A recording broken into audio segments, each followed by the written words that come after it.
de nous offrir l'occasion, à mes collègues qui ne sont pas là, mais qui sont avec nous par la pensée, de vous parler des collections nationales du sport, parce que moi-même, quand j'ai pris ce poste il y a un an, je ne connaissais pas cette collection.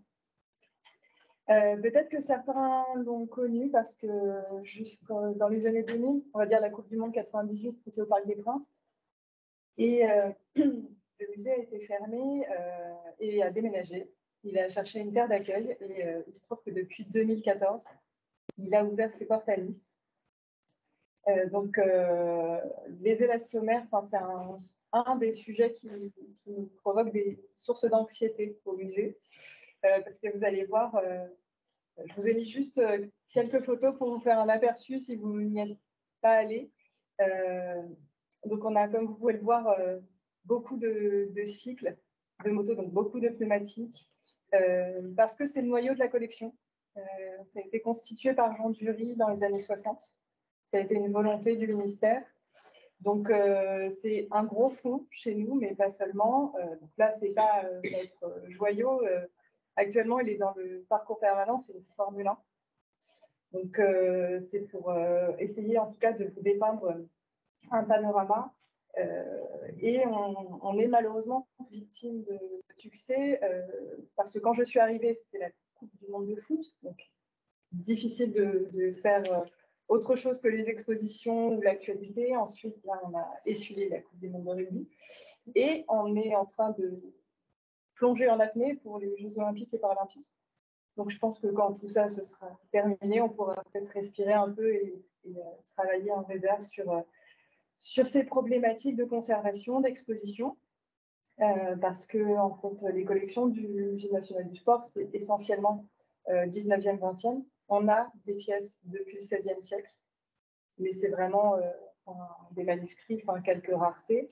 Et donc, on n'a pas non plus, pardon, je ne vous ai pas dit, on a 400 000 documents, mais 45 000 objets dans les collections. Et ça a l'air de faire beaucoup, mais parfois on a des difficultés pour les rotations. Et malheureusement, on est sur des matériaux qui nécessitent des rotations.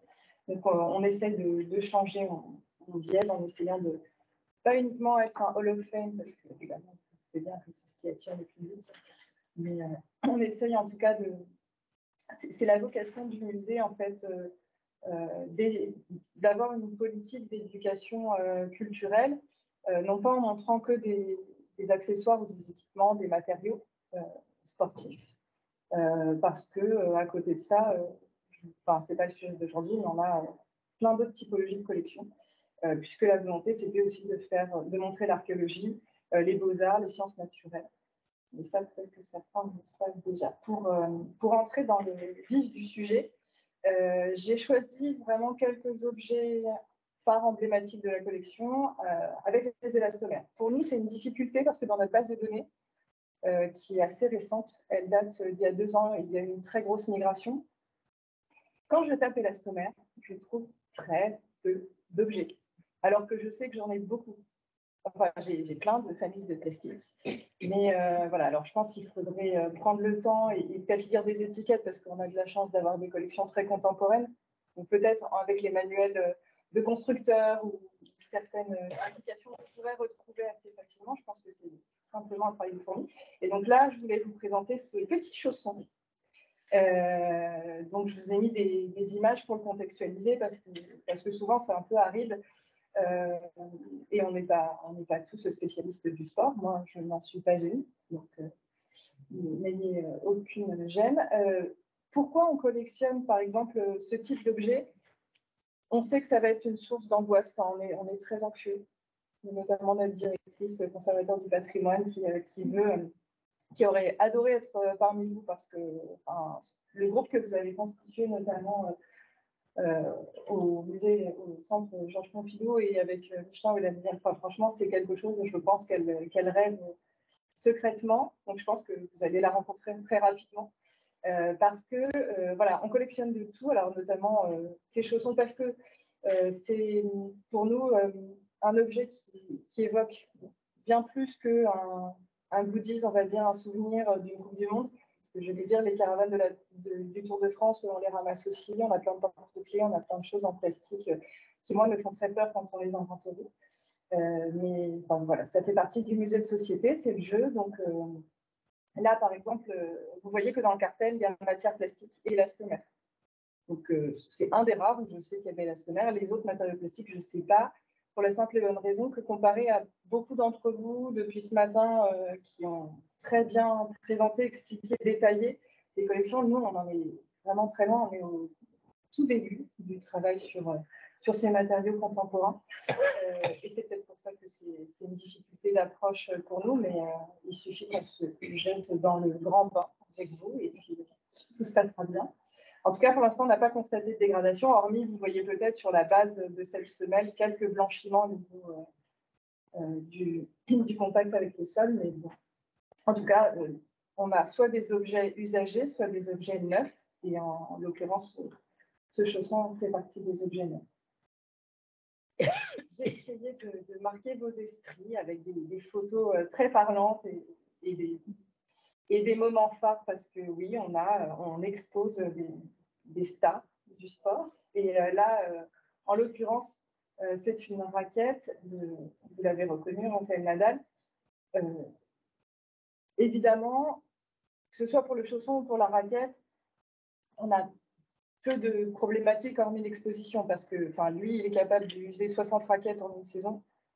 Nous, on la bichonne tellement qu'il se passera peu de choses, hormis le fait que peut-être l'exposition à la lumière, même en vitrine, je me dis que c'est peut-être une norme programmée, peut-être pas aussi rapide qu'un textile, mais étant pas du tout spécialiste de la question, je me pose énormément de questions.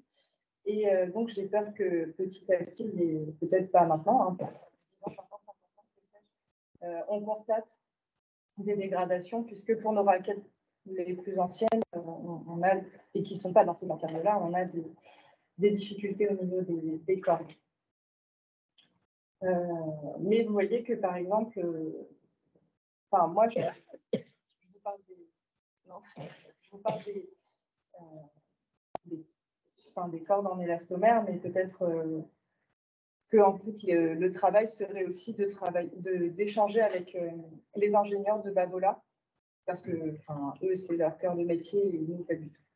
Mais ça, c'est des partenariats qu'on a envie de nouer et qui sont encore à l'étape de projet.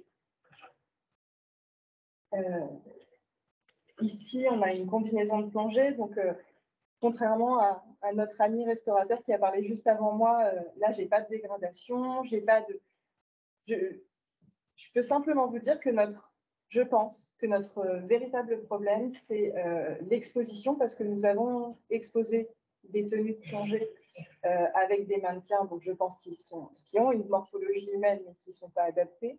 J'imagine en tout cas, je n'étais pas encore présente, quand on a imaginé cette exposition, on a essayé de trouver des mannequins dans lesquels que l'on pouvait glisser dans ces tenues de plongée, mais peut-être pas avec le recul nécessaire, à tel point que la crainte maintenant, c'est de les démannequiner.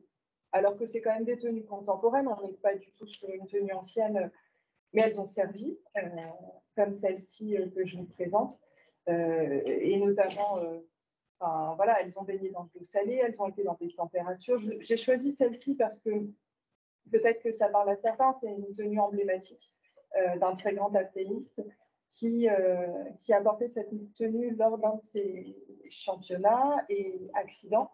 Il était sur le point de battre un record et il est descendu officiellement à 129 mètres. En fait, non, il y a eu une erreur dans la mesure à 139 mètres. Et donc, quand il est remonté à 20 mètres de la surface, il a fait un œdème pulmonaire, il a perdu connaissance. Tout va bien parce qu'il y a eu un APN. Il est revenu à lui-même. Il n'a aucune séquelle, mais il a arrêté la compétition. Mais en l'occurrence, c'est vrai que nos objets, la plupart du temps, ont servi.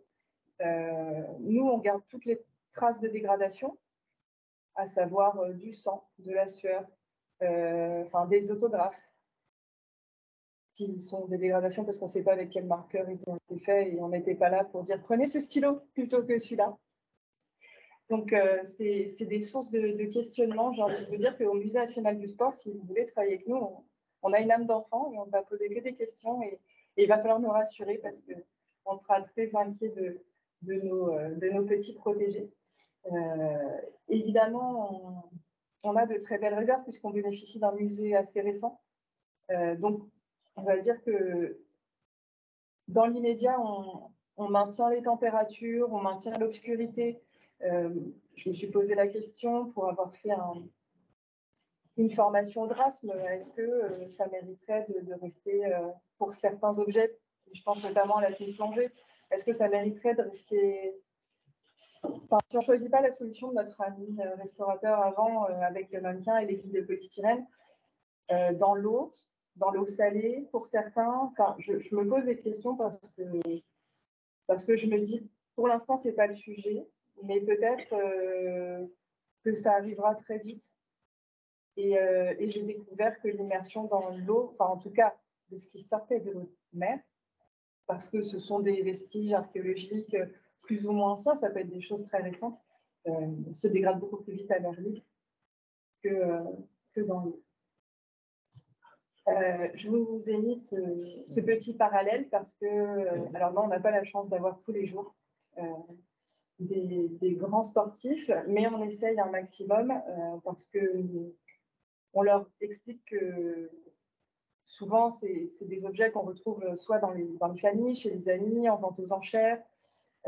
D'ailleurs, on essaye de ne pas se positionner, enfin, le moins possible sur les ventes aux enchères. Donc, on entretient des relations très étroites avec les sportifs. C'est de plus en plus compliqué. Ça va être souvent avec des agents. Donc, les agents ne comprennent pas forcément notre démarche. C'est un peu plus facile d'entretenir un dialogue avec les sportifs parce que déjà, eux, ils peuvent directement nous expliquer comment ils s'en sont servis, comment ils l'ont entretenu et qu'est-ce qu'ils ont bien fait, qu'est-ce qu'ils ont mal fait. Et après, de voir le avant-après. Donc, vous le voyez dans les réserves sur une tenue mannequinée et en vitrine. Je pense qu'une partie de notre étude devrait porter sur le mannequinage et l'exposition, puisque pour l'instant, comme je le répète, on a la chance de ne pas constater de dégradation, mais de notre fait.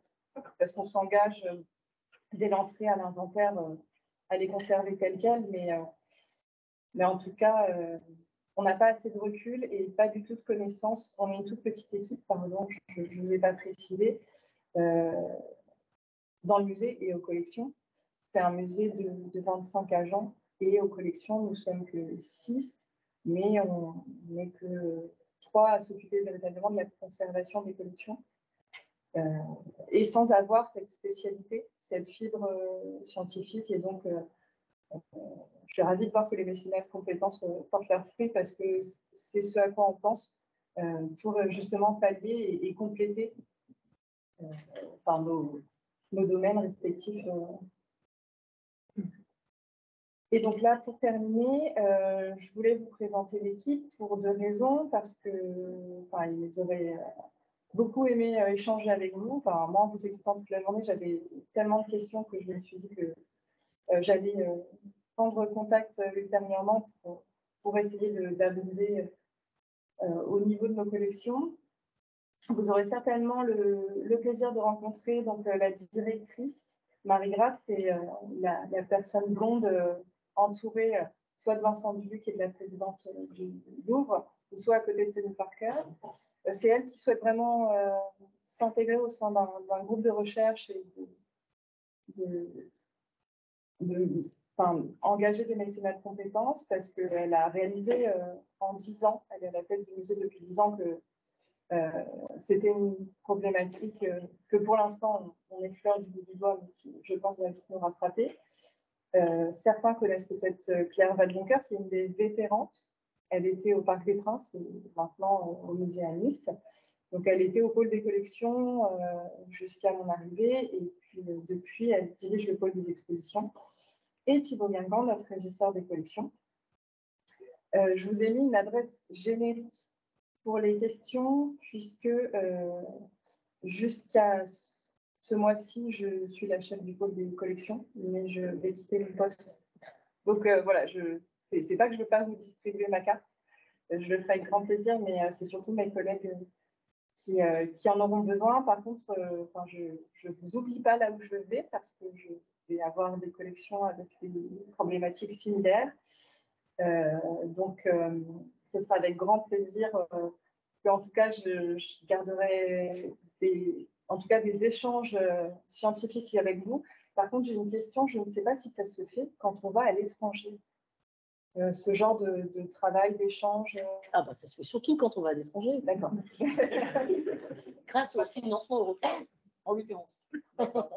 C'est quand même là où il y a le plus de dotations aujourd'hui, c'est le financement chez les projets européens et les grands projets qui ont marqué nos connaissances sur les matériaux synthétiques, plastiques et élastomères ont souvent été portés par le budget européen. Entendu, je serais moins frustrée. Il ne faut pas l'être. Mais voilà, c'était quelques mots, une petite intervention modeste comparée à nous autres. Mais voilà, c'est pour vous dire qu'en fait, je pense que le Musée national du sport offre un beau terrain de jeu pour les élastomères et les autres plastiques. Merci.